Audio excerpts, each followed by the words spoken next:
اسے دوبارہ پکارا، ہے کوئی جو میرے مقابلے میں آئے؟ کیا کوئی جنت کا طلبگار نہ رہا؟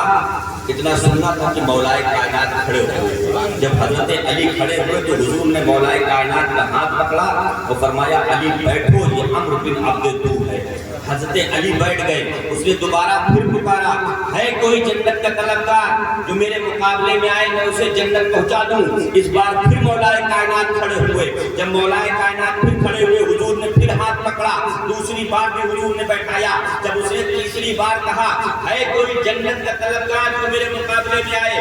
ہے کوئی مسلمانوں میں کوئی جو میرے مقابلے میں آئے؟ مولائے کائنات پھر کھڑے ہوئے۔ جب اس بار مولائے کائنات کھڑے ہوئے حضور نے کہا، علی یہ عمرو بن عبد تو ہے۔ حضرت علی عرض کرتے ہیں، یا رسول اللہ اگرچہ یہ عمرو بن عبد تو ہی ہے، میں اس کے مقابلے میں جاؤں گا۔ حضور نے علی کو اپنی تلوار مبارک عطا فرمائی۔ مولائے کائنات ذوالفقار رسول اللہ لے کر میدان میں آئے۔ جب میدان میں آئے نا تو حضرت علی نے اس سے فرمایا کہ عمرو میں نے سنا ہے کہ اگر تیرے سامنے دو باتیں پیش کی جائیں تو تو دو میں سے ایک کو ضرور قبول کرتا ہے۔ اس نے کہا ہاں میں نے بالکل صحیح سنا ہے۔ آپ نے فرمایا کہ سن، میں تیرے سامنے اسلام کی دعوت پیش کرتا ہوں، اسلام قبول کر لے۔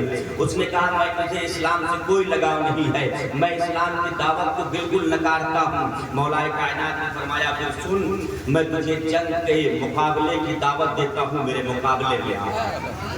عمرو بن عبد تو جو 1000 لوگوں سے لڑنے کا عادی تھا، 1000 سے ایک ساتھ لڑنے کا عادی ہو، اس کے سامنے ایک نوجوان پتلا دبلا نوجوان کھڑا ہو کر اسے للکار رہا تھا۔ اس نے کہا تم مجھے جانتے ہو میں کون ہوں؟ حضرت علی نے فرمایا مجھے نہیں معلوم کہ تو کون ہے، ہاں مجھے اپنا ضرور پتا ہے، انا اسد اللہ و رسولہ، میں اللہ اس کے رسول کا شیر ہوں۔ میری ماں نے میرا نام حیدر رکھا ہے، میری ماں نے مجھے کرار کہا ہے، میں وہ شیر ہوں جو پلک پلک کے حملے کرتا ہے، جو پلک پلک کے وار کرتا ہے۔ اس نے کہا پھر حملے کے لیے تیار ہو جاؤ۔ مولا کائنات فرماتے ہیں ٹھیک ہے، آؤ اپنے ہنر آزما لو، علی تمہارے سامنے کھڑا ہے۔ مولا کائنات پہ جب اس نے حملہ کیا، مولا کائنات نے ڈھال پر روکی، اس کا ضرب اتنا سخت تھا کہ مولا کائنات کی کنپٹی پہ آ کے تلوار لگی، خون کی دھار بہی۔ حیدر کرار نے اب مولا علی کی باری تھی، آپ نے اپنی تلوار ذوالفقار کو فضاؤں میں لہرایا اور تاریخ میں لکھا ہے کہ علی کا حملہ اتنا سخت تھا کہ جب مولا علی نے اس پر حملہ کیا ہے تو اس کی ڈھال کو کاٹتے ہوئے، اس کے سر کو کاٹتے ہوئے، گردن کو کاٹ کے، اس کے وجود کو کاٹ کے، مولا علی کے وار نے اس کے گھوڑے کو پھر 2 ٹکڑے میں تقسیم کر دیا ہے۔ جب یہ منظر رسول اللہ نے دیکھا تو آپ نے فرمایا ضرب علی خیر من الثقلین، علی کے خندق پہ چلائی ہوئی تلوار کا ایک وار دونوں جہان کے لوگوں کی نفلی عبادت سے بہتر ہے۔ یہ علی کا حملہ ہے۔ علی کے سامنے کسی کو ٹھہرنے کی جرأت نہیں ہے، جو علی کا نام لے لے اس کے سامنے نہ کوئی ٹھہر سکے تو وجود علی کے سامنے کون ٹھہر سکتا ہے؟ اپنا تو یہی عقیدہ ہے اور اسی عقیدے پہ قائم ہے۔ مولا کائنات جتنی بھی جنگیں ہوئی، ہر جنگ میں آپ نے نمایاں کردار، ہر جنگ میں مولا کائنات ایک آئیڈیل کی حیثیت رکھتے تھے۔ اور یہ مولا کائنات فرماتے ہیں کہ یہ میری جسمانی قوت نہیں بلکہ میری ایمان کی قوت کی طاقت ہے۔ جب آپ خلیفہ منتخب ہوئے نا تو آپ نے ایک بار دعوت مولا کائنات کی دعوت کوفے کے لوگ آئے، ایک نوجوان جس نے حضرت علی کا نام رکھا تھا، بڑا شوق تھا مولا کائنات کو دیکھنے کا۔ تو اس نے جو ہے لوگوں سے پوچھا کہ امیر المومنین علی بن ابی طالب کہاں ہیں؟ لوگوں نے بتایا وہ جو بوڑھے بابا بیٹھے ہوئے ہیں سر پر پگڑی باندھ کے اخروٹ کھا رہے ہیں وہی بھی۔ وہ نوجوان آیا اور آنے کے بعد دیکھا کیا ہے کہ مولا کائنات ایک اخروٹ اپنے پاس توڑ رہے ہیں لیکن اخروٹ نہیں ٹوٹ رہا۔ نوجوان نے جب یہ منظر دیکھا تو اس کے ہونٹوں پہ ہنسی آ گیا۔ حضرت علی نے اسے پاس بلایا، کہا کیا بات ہے نوجوان، مسئلہ کیوں رہا تھا؟ اس نے کہا کوئی بات نہیں۔ حضرت علی نے فرمایا میں کچھ تو ہے۔ اس نے کہا کوئی مسئلہ نہیں۔ آپ نے فرمایا کہ میں بتاتا ہوں، مسئلہ یہ ہے کہ تو سوچتا ہے کہ اس بابا سے اخروٹ کو ٹوٹتا نہیں، خیبر کا دروازہ کیسے توڑا ہوگا؟ اس نے کہا ہاں حضور، دل میں خیال تو یہی تھا کہ جس سے اخروٹ نہ ٹوٹے وہ خیبر کا 40 گز لمبا 40 گز چوڑا وزنی دروازہ کیسے اکھاڑ کے پھینک دے گا۔ مولا کائنات نے جب اس کی بات سنی نا تو اپنے دونوں ہاتھ اکھاڑے، داڑھی صاف کیا، اپنا امامہ صحیح کرتے ہیں، اور اس کے بعد مولا کائنات نے جب اسکرین چڑھائی تو نوجوان کے چہرے کا رنگ اڑ گیا۔ مولا کائنات نے فرماتے ہیں سنو، ڈرنے کی ضرورت نہیں ہے، بچے بات کو سمجھو، اگر آج بھی کوئی خیبر ہے تو لاؤ، میں اسے اکھاڑنے کے لیے تیار ہوں، کیونکہ میں اخروٹ اپنے جسم کی طاقت سے توڑتا ہوں اور کفر کے قلعے اپنے ایمان کی طاقت سے توڑتا ہوں۔ آج بھی میرا ایمان اتنا مضبوط ہے کہ لاؤ خیبر میں اسے اکھاڑ دوں گا۔ یہ مولا کائنات کی شجاعت ہے، یہ مولا کائنات رضی اللہ تعالیٰ عنہ کی فضائل ہے۔ اور میں جانتا تھا کہ خیبر کے موقع پر جنگ چل رہی تھی، حضرت صدیق اکبر بھی جھنڈا لے کر گئے، عمر فاروق اعظم بھی جھنڈا لے کر گئے، لیکن نہیں فتح ملی، نہیں فتح ملی۔ اللہ کو کچھ اور منظور تھا۔ جب فتح حاصل ہو تو حضور نے تیسری روز فرمایا کل اسے جھنڈا دوں گا جس کے ہاتھ پہ اللہ نے فتح لکھ دی ہے۔ حضرت ابو ہریرہ چونکہ حضور کے پاس ہی رہتے تھے، ہمیشہ بڑے قریبی تھے، حضور کے پاس گئے یا کہ خاموشی سے عرض کرتے یا رسول اللہ کی اس کو نشانی بتاتے تھے۔ حضور نے فرمایا اس کی نشانی یہ ہے کہ وہ اللہ اور اس کے رسول سے محبت کرتا ہے۔ حضرت ابو ہریرہ عرض کرتے یا رسول اللہ کچھ اور روشنی ڈال دیں۔ اب حضرت حضور نے فرمایا سنو ابو ہریرہ، اس کی دوسری نشانی یہ ہے کہ اللہ اور اس کے رسول بھی اس سے محبت کرتے ہیں۔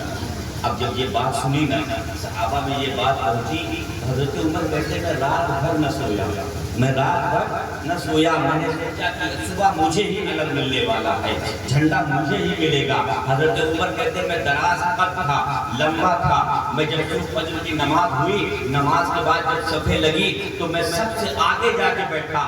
آج میں گھٹنوں کے بل بیٹھا تھا، اپنی گردن اونچی کر کے بیٹھا تھا کہ میرے آگے حضور کو کوئی نظر ہی نہ آئے، میرے پر ہی حضور کی نظر پڑے۔ حضرت علی کے بارے میں کسی نے خیال ہی نہیں کیا کہ علی کو جھنڈا ملنے والا ہے، کیونکہ آپ تو عاشورہ جشن میں تھے۔ حضور نے فرمایا آئین علی ابن ابی طالب، کہاں ہے علی ابن ابی طالب؟ صحابہ عرض کرتے ہیں یا رسول اللہ عاشورہ جشن میں ہے، آنکھ میں تکلیف میں ہے۔ حضور نے کہا بلا کے لاؤ۔ جب مولا علی آئے نا تو آنکھ میں ہاتھ رکھ کے آئے، عرض کرتے ہیں یا رسول اللہ آنکھ دکھ رہی ہے۔ میرے مصطفیٰ نے فرمایا علی ہاتھ ہٹا، لعاب دہن نکالا، برکت والا، عظمت والا، رحمت والا، میرے مصطفیٰ حبیب خدا، طبیب خدا، اللہ نے جنہیں طبیب بنا کر بھیجا، جنہیں رحمت بنا کر بھیجا، اس مصطفیٰ کے لعاب میں بھی برکت ہے، اس مصطفیٰ کے لعاب میں بھی شفا ہے۔ میرے مصطفیٰ نے اپنا لعاب نکالا، مولا علی کی آنکھوں میں لگایا۔ حضرت علی خود فرماتے ہیں جس آنکھ میں حضور نے میرے آنکھوں میں لعاب لگا دیا، پھر آج تک کبھی اس آنکھ میں تکلیف ہی نہیں ہوئی۔ مولا علی کی آنکھوں میں حضور نے لعاب لگایا، درد ختم ہو گیا، علم دیا، کہا علی جاؤ فتح کر کے آنا، علی جاؤ قلعہ فتح کر کے آؤ۔ مولا کائنات داہنے ہاتھ میں اسلام کا علم ہے، نعرہ تکبیر لگاتے ہوئے جوش جہاد میں اس طریقے سے خیبر کے قلعے پہ چڑھے کہ آپ پہنچے تو آپ نے اپنے بائیں ہاتھ سے، داہنے ہاتھ سے نہیں، داہنے ہاتھ میں علم رسول تھا،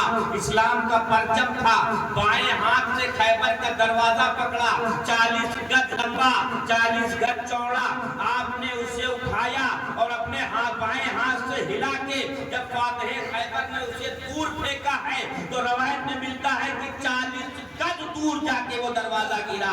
علی دروازے کے اندر داخل ہوئے، اب مرحب سامنے آیا، اس قلعے کا سپہ سالار سامنے آ گیا، 300 لوگوں کے برابر طاقت تھا، بہت زیادہ اپنے آپ کو طاقتور سمجھتا تھا، فن حرب و جرب کا ماہر سمجھتا تھا۔ اس نے مولا علی کو دیکھا، کہا میرے مقابلے کے لیے آئے ہو؟ مولا علی نے کہا تیرے نہیں، سب کے مقابلے کے لیے آیا ہوں، تنہا سب کے مقابلے کے لیے آیا ہوں۔ مرحب کہتا ہے ٹھیک ہے، پھر آؤ مقابلے کے لیے تیار ہو جاؤ۔ مولا علی نے فرمایا میں حیدر کرار ہوں، جانتے ہو حیدر کرار سے سے کہتے ہیں حیدر اس شیر کو کہتے ہیں جو جھاڑی میں چھپا ہوتا ہے، جس کی شکل بھیانک ہوتی ہے، اور کرار اسے کہتے ہیں جو پلٹ پلٹ کے حملے کرتا ہے۔ مولا کائنات فرماتے ہیں میری ماں نے میرا نام حیدر کرار رکھا ہے، میں وہ شیر ہوں جو بار بار پلٹ کے تجھ پہ حملہ کروں گا۔ یہ کہہ کے مولا کائنات نے جب اپنی ضرب اس پر لگائی ہے تو پیر نصیر فرماتے ہیں کہ مرحب ہے نیند مردہ پڑا ہوا خیبر میں، اب اٹھنے کا نہیں کیونکہ مارا علی کا ہے، علی نے مارا ہے، اب اٹھنے والا نہیں ہے۔ علی نے وہیں سے نعرہ لگایا، نعرہ تکبیر کے ساتھ آواز دی یا رسول اللہ اپنے لشکر کے ساتھ تشریف لائے، خیبر کا قلعہ فتح ہو چکا ہے، آج بھی در و دیوار کانپ جاتے ہیں، علی کا نام سن کے آج بھی خیبر کانپ جاتا ہے، علی کا نام سن کے خیبر کانپ جاتا